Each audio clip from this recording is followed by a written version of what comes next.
The Picture of Dorian Gray by Oscar Wilde. Chapter 9. As he was sitting at breakfast next morning, Basil Hallward was shown into the room. "I am so glad I found you, Dorian," he said gravely. "I called last night, and they told me you were at the opera. Of course I knew that wasn't possible. But I wish you had left word where you really had gone to. I passed a dreadful evening, half afraid that one tragedy might be followed by another. I think you might have telegraphed for me when you heard of it first. I read of it quite by chance in the late edition of the Globe that I picked up at the club.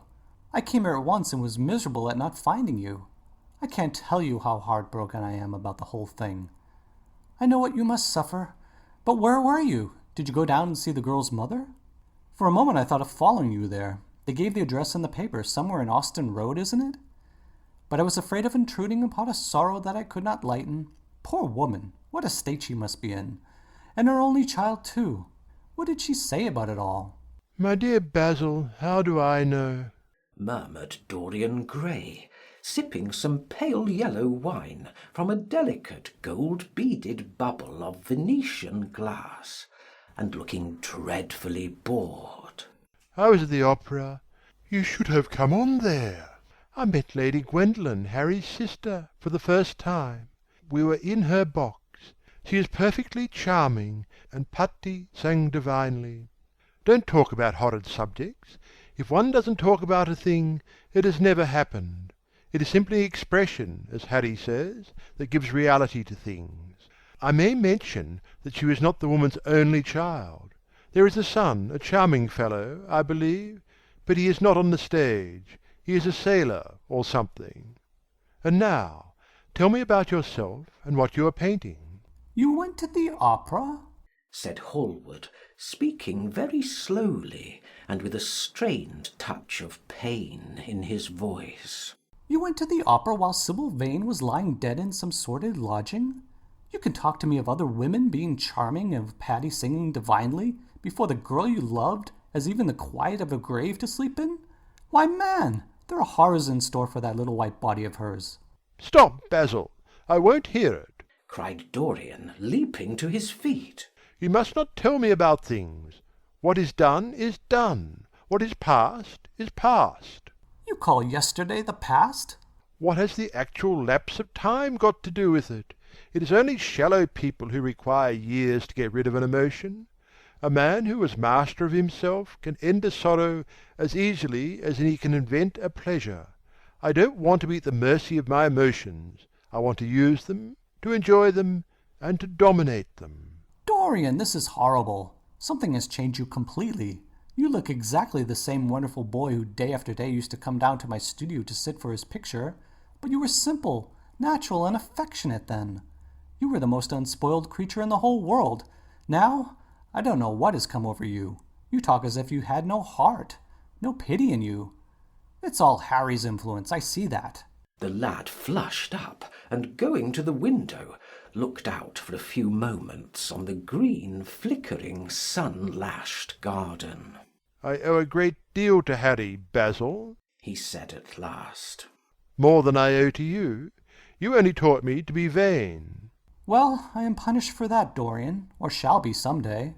"I don't know what you mean, Basil," he exclaimed, turning round. "I don't know what you want. What do you want?" "I want the Dorian Gray I used to paint," said the artist sadly. "Basil," said the lad, going over to him and putting his hand on his shoulder. "you have come too late. Yesterday, when I heard that Sybil Vane had killed herself—" "Killed herself? Good heavens, is there no doubt about that?" cried Hallward, looking up at him with an expression of horror. "My dear Basil, surely you don't think it was a vulgar accident? Of course she killed herself." The elder man buried his face in his hands. "How fearful!" he muttered, and a shudder ran through him. "No," said Dorian Gray. "there is nothing fearful about it. It is one of the great romantic tragedies of the age. As a rule, people who act lead the most commonplace lives. They are good husbands, or faithful wives, or something tedious. You know what I mean, middle-class virtue and all that kind of thing. How different Sibyl was! She lived her finest tragedy. She was always a heroine. The last night she played, the night you saw her, she acted badly because she had known the reality of love. When she knew its unreality, she died, as Juliet might have died. She passed again into the sphere of art. There is something of the martyr about her. Her death has all the pathetic uselessness of martyrdom, all its wasted beauty. But, as I was saying, you must not think that I have not suffered. If you had come in yesterday at a particular moment, about 5:30 perhaps, or 5:45, you would have found me in tears. Even Harry, who was here, who brought me the news, in fact, had no idea what I was going through. I suffered immensely. Then it passed away. I cannot repeat an emotion. No one can, except sentimentalists. And you are awfully unjust, Basil. You come down here to console me. That is charming of you. You find me consoled, and you are furious. How like a sympathetic person! You remind me of a story Harry told me about a certain philanthropist who spent 20 years of his life trying to get some grievance redressed or some unjust law altered. I forget exactly what it was. Finally he succeeded, and nothing could exceed his disappointment. He had absolutely nothing to do, almost died of ennui, and became a confirmed misanthrope. And besides, my dear old Basil, if you really want to console me, teach me rather to forget what has happened, or to see it from a proper artistic point of view. Was it not Gautier who used to write about la consolation des arts? I remember picking up a little vellum-covered book in your studio one day, and chancing on that delightful phrase. Well, I am not like that young man you told me of when we were down at Marlow together, the young man who used to say that yellow satin could console one for all the miseries of life. I love beautiful things that one can touch and handle, old brocades, green bronzes, lacquer work, carved ivories, exquisite surroundings, luxury, pomp. There is so much to be got from all these. But the artistic temperament that they create, or at any rate reveal, is still more to me. To become the spectator of one's life, as Harry says, is to escape the suffering of life. I know you are surprised at my talking to you like this. You have not realized how I have developed. I was a schoolboy when you knew me. I am a man now. I have new passions, new thoughts, new ideas. I am different, but you must not like me less. I am changed, but you must always be my friend. Of course, I am very fond of Harry, but I know that you are better than he is. You are not stronger. You are too much afraid of life. But you are better. And how happy we used to be together! Don't leave me, Basil, and don't quarrel with me. I am what I am. There is nothing more to be said. The painter felt strangely moved. The lad was infinitely dear to him, and his personality had been the great turning point in his art. He could not bear the idea of reproaching him any more. After all, his indifference was probably merely a mood that would pass away. There was so much in him that was good, so much in him that was noble. "Well, Dorian," he said at length, with a sad smile, "I won't speak to you again about this horrible thing after today. I only trust your name won't be mentioned in connection with it. The inquest is to take place this afternoon. Have they summoned you?" Dorian shook his head, and a look of annoyance passed over his face at the mention of the word inquest. There was something so crude and vulgar about everything of the kind. They don't know my name, he answered. "But surely she did." Only my Christian name, and that, I am quite sure, she never mentioned to anyone. She told me once that they were all rather curious to learn who I was, and that she invariably told them my name was Prince Charming.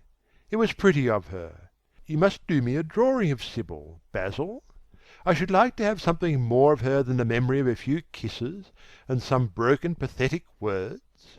"I I will try and do something, Dorian, if it would please you, but you must come and sit to me yourself again. I can't get on without you." I can never sit to you again, Basil. It is impossible. he exclaimed, starting back. The painter stared at him. "My dear boy, what nonsense!" He cried. "Do you mean to say you don't like what I did of you? Where is it? Why have you pulled the screen in front of it? Let me look at it. It is the best thing I've ever done. Do take the screen away, Dorian. It is simply disgraceful of your servants hiding my work like that. I felt the room looked different as I came in." My servant has nothing to do with it, Basil. You don't imagine I let him arrange my room for me? He settles my flowers for me sometimes. That is all. No, I did it myself. The light was too strong on the portrait. "Too strong? Surely not, my dear fellow. It is an admirable place for it. Let me see it." And Hallward walked towards the corner of the room. A cry of terror broke from Dorian Gray's lips, and he rushed between the painter and the screen. Basil, he said, looking very pale. you must not look at it. I don't wish you to. "Not look at my own work? You are not serious. Why shouldn't I look at it?" exclaimed Hallward, laughing. If you try to look at it, Basil, on my word of honour I will never speak to you again as long as I live. I am quite serious. I don't offer any explanation, and you are not to ask for any. But remember, if you touch this screen, everything is over between us. Hallward was thunderstruck. He looked at Dorian Gray in absolute amazement. He had never seen him like this before. The lad was actually pallid with rage. His hands were clenched, and the pupils of his eyes were like discs of blue fire. He was trembling all over. "Dorian!" Don't speak. "But what is the matter? Of course I won't look at it if you don't want me to," he said, rather coldly, turning on his heel and going over towards the window. "But really, it seems rather absurd that I shouldn't see my own work, especially as I'm going to exhibit it in Paris in the autumn. I shall probably have to give it another coat of varnish before that, so I must see it some day. And why not today?" To exhibit it? You want to exhibit it? exclaimed Dorian Gray, a strange sense of terror creeping over him. Was the world going to be shown his secret? Were people to gape at the mystery of his life? That was impossible.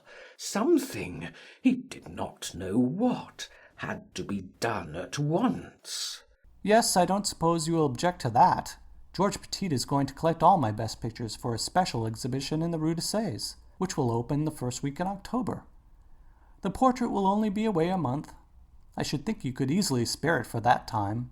In fact, you are sure to be out of town. And if you keep it always behind a screen, you can't care much about it." Dorian Gray passed his hand over his forehead. There were beads of perspiration there. He felt that he was on the brink of a horrible danger. You told me a month ago that you would never exhibit it. He cried. Why have you changed your mind? You people who go in for being consistent have just as many moods as others have. The only difference is that your moods are rather meaningless. You can't have forgotten that you assured me most solemnly that nothing in the world would induce you to send it to any exhibition. You told Harry exactly the same thing. He stopped suddenly, and a gleam of light came into his eyes. He remembered that Lord Henry had said to him once, half seriously and half in jest, "If you want to have a strange quarter of an hour, get Basil to tell you why he won't exhibit your picture. He told me why he wouldn't, and it was a revelation to me." Yes, perhaps Basil too had his secret. He would ask him and try. Basil, he said, coming over quite close and looking him straight in the face. we have each of us a secret. Let me know yours, and I shall tell you mine. What was your reason for refusing to exhibit my picture? The painter shuddered in spite of himself. "Dorian, if I told you, you might like me less than you do, and you would certainly laugh at me. I could not bear your doing either of those two things. If you wish me never to look at your picture again, I am content. I have always you to look at. If you wish the best work I have ever done to be hidden from the world, I am satisfied. Your friendship is dearer to me than any fame or reputation." No, Basil, you must tell me. insisted Dorian Gray. I think I have a right to know. His feeling of terror had passed away, and curiosity had taken its place. He was determined to find out Basil Hallward's mystery. "Let us sit down, Dorian," said the painter, looking troubled. "Let us sit down and just answer me one question. Have you noticed in the picture something curious? Something that probably at first did not strike you, but that revealed itself to you suddenly?" Basil! cried the lad, clutching the arms of his chair with trembling hands, and gazing at him with wild, startled eyes. "I see you did. Don't speak. Wait till you hear what I have to say. Dorian, from the moment I met you, your personality had the most extraordinary influence over me. I was dominated, soul, brain, and power by you. You became to me the visible incarnation of that unseen ideal, whose memory haunts us artists like an exquisite dream. I worshipped you. I grew jealous of everyone to whom you spoke. I wanted to have you all to myself. I was only happy when I was with you. When you were away from me, you were still present in my art. Of course, I never let you know anything about this. It would have been impossible. You would not have understood it. I hardly understood it myself. I only knew that I had seen perfection face to face, and that the world had become wonderful to my eyes. Too wonderful, perhaps. For in such mad worships there is peril. Peril of losing them, no less than the peril of keeping them. Weeks and weeks went on, and I grew more and more absorbed in you. Then came a new development. I had drawn you as Paris in dainty amour, and as Adonis with huntsman's cloak and polished boar spear. Crowned with heavy lotus blossoms, you had sat on the prow of Adrian's barge, gazing across the green turbid Nile. You had leaned over the still pool of some Greek woodland and seen in the water's silent silver the marvel of your own face. And it had all been what art should be, unconscious, ideal, and remote. One day, a fatal day, I sometimes think, I determined to paint a wonderful portrait of you, as you actually are. Not in the costume of dead ages, but in your own dress and in your own time. Whether it was the realism of the method or the mere wonder of your own personality, thus directly presented to me without mist or veil, I cannot tell. But I know that as I worked at it, every flake and film of color seemed to me to reveal my secret. I grew afraid that others would know my idolatry. I felt, Dorian, that I had told too much, that I had put too much of myself into it. Then it was that I resolved never to allow the picture to be exhibited. You were a little annoyed, but then you did not realize all that it meant to me. Harry, to whom I talked about it, laughed at me. But I did not mind that. When the picture was finished, I sat alone with it. I felt that I was right. Well, after a few days, the thing left my studio, and as soon as I got rid of the intolerable fascination of its presence, it seemed to me that I had been foolish in imagining that I'd seen anything in it more than that you were extremely good-looking and that I could paint. Even now I cannot help feeling that it was a mistake to think that the passion one feels in creation is ever really shown in the work one creates. Art is always more abstract than we fancy. Form and color tell us of form and color. That is all. It often seems to me that art conceals the artist far more completely than it ever reveals him. And so when I got this offer from Paris, I determined to make your portrait the principal thing in my exhibition. It never occurred to me that you would refuse. I see now that you were right. The picture cannot be shown. You must not be angry with me, Dorian, for what I have told you. As I said to Harry once, you are made to be worshipped. Dorian Gray drew a long breath. The colour came back to his cheeks, and a smile played about his lips. The peril was over. He was safe for the time. Yet he could not help feeling infinite pity for the painter who had just made this strange confession to him, and wondered if he himself would ever be so dominated by the personality of a friend. Lord Henry had the charm of being very dangerous, but that was all. He was too clever and too cynical to be really fond of. Would there ever be someone who would fill him with a strange idolatry? Was that one of the things that life had in store? It is extraordinary to me, Dorian, said Hallward, that you should have seen this in the portrait. Did you really see it? I saw something in it, he answered. Something that seemed to me very curious. Well, you don't mind me looking at the thing now. Dorian shook his head. You must not ask me that, Basil. I could not possibly let you stand in front of that picture. You will some day, surely. Never. Well, perhaps you are right. And now, goodbye, Dorian. You have been the one person in my life who has really influenced my art. Whatever I have done that is good, I owe to you. You don't know what it cost me to tell you all that I've told you. My dear Basil, said Dorian. What have you told me? Simply that you felt that you admired me too much. That is not even a compliment. It was not intended as a compliment. It was a confession. Now that I have made it, something seems to have gone out of me. Perhaps one should never put one's worship into words. It was a very disappointing confession. Why, what did you expect, Dorian? You didn't see anything else in the picture, did you? There was nothing else to see. No, there was nothing else to see. Why do you ask? But you mustn't talk about worship. It is foolish. You and I are friends, Basil, and we must always remain so. You have got Harry, said the painter sadly. Oh, Harry, cried the lad with a ripple of laughter. Harry spends his days in saying what is incredible and his evenings in doing what is improbable. Just the sort of life I would like to lead. But still I don't think I would go to Harry if I were in trouble. I would sooner go to you, Basil. You will sit to me again. Impossible. You spoil my life as an artist by refusing, Dorian. No man comes across two ideal things. Few come across one.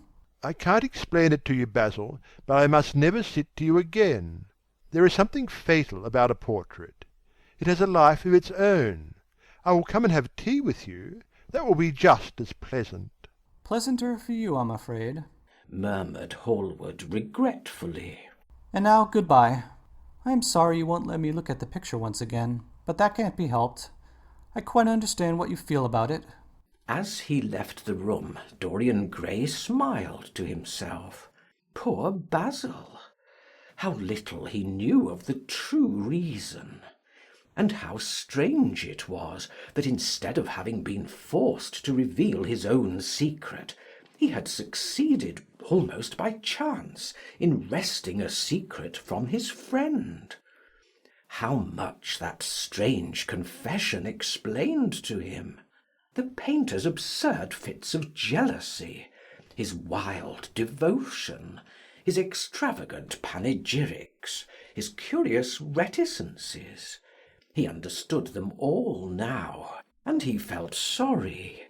There seemed to him to be something tragic in a friendship so coloured by romance. He sighed and touched the bell. The portrait must be hidden away at all costs. He could not run such a risk of discovery again. It had been mad of him to have allowed the thing to remain, even for an hour, in a room to which any of his friends had access. End of chapter 9.